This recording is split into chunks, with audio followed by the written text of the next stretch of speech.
고드, 화성에서 태어나 아버지 슈카르와 지구여행을 왔다가 미아가 되고 유인원들에 의해 성장되어 지구 원시인으로 살다 죽기 직전 아버지에 의하여 구출된다. 화성으로 귀환하여 생명회복 시스템에 의해 최고의 화성인으로 부활, 최장수 화성인들의 대지도자가 된 슈카르, 고드의 아버지, 마야, 고드의 어머니이자 슈카르의 아내, 고돌라, 화성이 3차 대전으로 멸망한 뒤 초대 통합 대지도자, 슈트켄, 슈카르의 아버지, 화성의 2대 대지도자, 벤지 박사, 유일한 여성 지도자, 바이오의학 전문가, 우라노스 박사, 린다구역 지도자, 우주천문학 박사, 페파이스 박사, 슈켈구역 지도자, 해성 전문가, 짐카, 고드를 납치한 고릴라 앙컷, 개버 지구연구기지 순찰대자, 리아, 짐카의 딸, 고드의 첫 교배자, 로시, 고드와 리아 사이에서 태어난 아들, 엘리자벳, 메시의 지구 애인, 마리아, 엘리자벳의 동생, 고드가 사랑에 빠진, 아비누스, 개가 진화하여 지적 생명체가 된 도그리온족 연구원, 뱅버드, 새가 진화하여 지적 생명체가 된 버드리아족 연구원, 세담, 도그리온족의 주자, 페닌, 세담의 비서관, 머스칸, 화성 지질학 박사, 클렌시아, 화성 여성 지질학 박사, 아무센, 화성인으로 지구 연구원, 에머스, 버드리아족의 주자, 아뿔라, 화성 중앙의료센터 소장, 제네스, 화성 의료센터 정보실장, 다윗, 엘리자벳의 아버지이자 고드의 아들 루시, 메시 박사, 지구인 연구센터 박사, 팬텀, 명석한 두뇌를 가진 지구에서의 고드 후손, 프로테우스, 현명하고 섬세한 지구에서 고드 후손, 쿤테, 힘이 좋으나 우둔한 지구에서 고드 후손, 볼독스, 도그리온족의 구역 지도자, 애니문, 도그리온족의 역사지리학자, 엘릭스, 도그리온족의 전기기술자, 이골, 앵머스의 비서관, 유포 박사, 화성 우주선 최고 기술자, 루이 박사, 화성 우주선 제작 전문가, 테레산, 화성 탐사선 피닉스 3호 승무원, 맥클레인, 화성 탐사선 피닉스 3호 선장, 기타 승무원들 화성 탐사선 피닉스 3호의 승무원들. 1편에서 3편 프롤로그는 전체 스토리의 모티브가 되는 부분으로 관심있게 시청 바랍니다. 프롤로그, 신의 지문. 화성 궤도에 진입했습니다. 행성 간 자동항법 시스템을 해제합니다. 인공지능 알파 3000의 부드러운 음성이 우주선 내에 울려 퍼지자 승무원들이 화성 착륙을 위해 서둘러 착륙에 대비했다. 플라즈마 엔진이 개발된 덕분에 지구를 떠나온 피닉스3는 초속 50km로 비행해 약 7,800만 km를 18일 만에 화성에 도달할 수 있었다. 승무원들은 착륙선이 정상적으로 착륙하지 못하는 비상사태를 대비해 모두 우주복으로 갈아입었다. 우주복에는 최대 6시간 정도를 호흡할 수 있는 산소가 갖춰져 있었다. 각자 헬멧을 옆에 끼고 착륙선 탑승을 마치자 피닉스3의 선장 맥클레인이 모니터에 뜬 비행 자료를 점검하며 물었다. 리사, 착륙 지점에 대한 정보를 보고해. 예, 선장님. 마리너 협곡 37지점은 영하 85도, 풍속 8m색입니다. 오케이. 대기 상태는 비교적 양호한 편이군. 맥클레인 선장은 모니터통에 보이는 6명의 승무원들 향해 어쩌면 마지막이 될 수 있는 소회를 밝혔다. 피닉스3 승무원 여러분, 우리는 인류 최초의 유인 화성 탐사선의 승선해 지구로부터 약 7,800만 킬로를 비행했습니다. 마침내 우리는 창밖에 보이는 일명 붉은 행성으로 불리는 화성 궤도에 진입했습니다. 지금 지구에서는 75억의 인류가 이 역사적인 사건에 이목을 집중하고 있습니다. 우리가 화성에 무사히 착륙하면 인류 최초의 화성인으로 기록될 겁니다. 물론 다시는 지구로 돌아갈 수 없기에 화성이 우리의 고향별이 되겠지요. 맥클레인은 본능적인 흥분과 불안감을 진정시키며 연설을 이었다. 우리는 반드시 화성에 착륙할 것이며 이로 인해 지구가 인류의 유일한 터전이 아님을 후세에 알리게 될 겁니다. 이번 탐사는 단지 화성에 대한 연구가 아니라 영구적인 이주기지를 세우는 데 있습니다. 우리의 이러한 노력으로 인해 아직은 머나먼 훗날이 되겠지만 후손들은 이곳 화성을 발판으로 삼아 유로파에도 안착하게 되리라 확신합니다. 유로파는 목성의 위성 중 하나로 태양계에서 생명체가 살아있을 가능성이 가장 크다고 알려진 곳이다.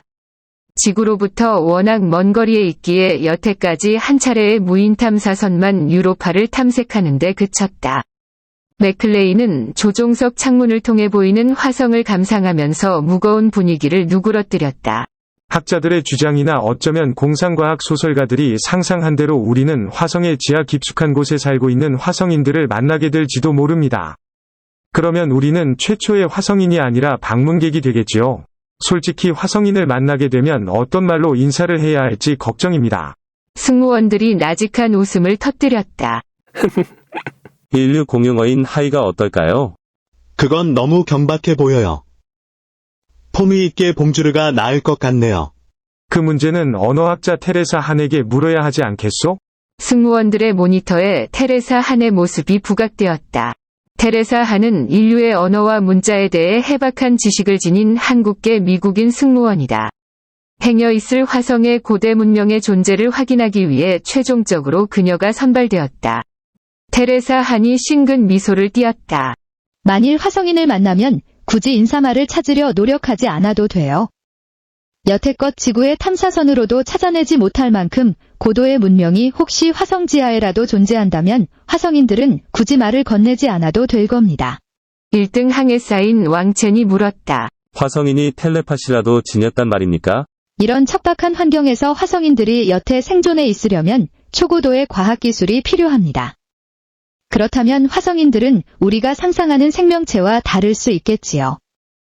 그저 반가운 마음만 지니고 있으면 우리를 해치지 않을 거예요. 굳이 인사말이 필요하다면 저는 인터넷 용어이지만 반가움이 가득한 한국어로 인사하고 싶어요. 기상지리학자 리사가 물었다. 그게 뭐죠, 테레사? 반가예요. 재미있죠? 반가? 어감이 좋네. 발음하기도 좋고. 듣기만 해도 귀가 간지러운 인사네요. 반가. 잠시 농담으로 팽팽했던 긴장감이 어느 정도 해소되자 맥클레인이 연설을 마무리 지었다. 테레사 한의 말대로라면 인사말 때문에 고민할 필요는 없을 것 같습니다. 그럼 착륙을 위한 비행을 시작하겠습니다. 수고했다는 인사는 마리너 협곡에 무사히 착륙한 후 받도록 하겠습니다. 그럼 신이 가호를 빕니다. 연설을 마친 맥클레인이 조종사 샤르몽에게 지시를 내렸다. 착륙선 분리. 썰. 샤르망이 장치를 가동시키자 착륙선이 서서히 모함에서 내려졌다. 모두가 가장 긴장되는 순간이다. 태아가 자궁을 벗어나 세상 밖으로 나가면 다시는 돌아올 수 없듯이 착륙선도 한번 모함을 벗어나면 다시는 되돌아올 수 없다. 이른바 원웨이 티켓. 인류의 희망이자 위대한 개척자들은 기꺼이 화성에다 뼈를 묻고자 돌아올 수 없는 여정에 합류한 것이다.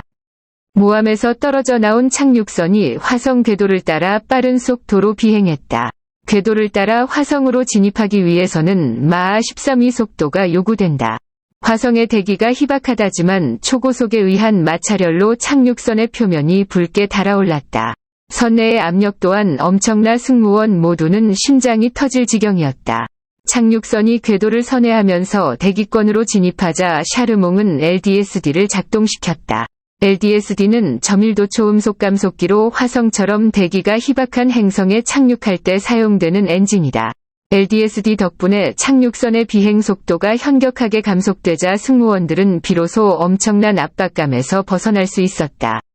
착륙선의 전방 유리창을 통해 거대한 협곡이 내려다 보였다. 현재까지 확인된 태양계 최대의 협곡으로 불리는 마리너 협곡. 협곡의 너비가 4,000km에 달하고 깊이가 8km를 넘기에 미국의 대협곡인 그랜드 캐넌은 마리너 협곡에 비교하면 작은 골짜기에 불과하다. 마리너 협곡 37지구에는 앞서 발사된 화성 무인 탐사선 피닉스1과 피닉스2에서 투하된 설비들이 도착돼 있다. 화성 기지를 건설하기 위한 장비로 비상식량, 과학기기들이 갖춰져 있기에 착륙선의 장비와 결합하면 충분한 거주 공간을 세울 수 있다.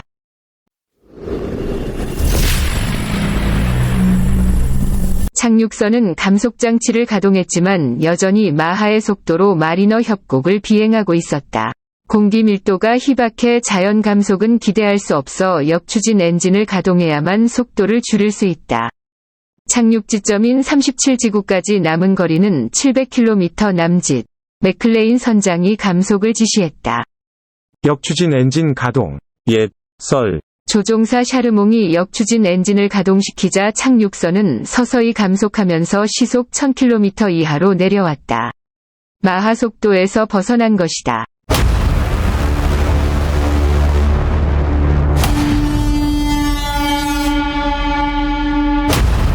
잘 보셨습니까? 첨단 AI 기술로 편집을 해봤습니다. 소설은 저의 첫 작품이라 미흡한 점이 있더라도 많은 시청 바랍니다. 구독, 좋아요 부탁드리고요. 감사합니다.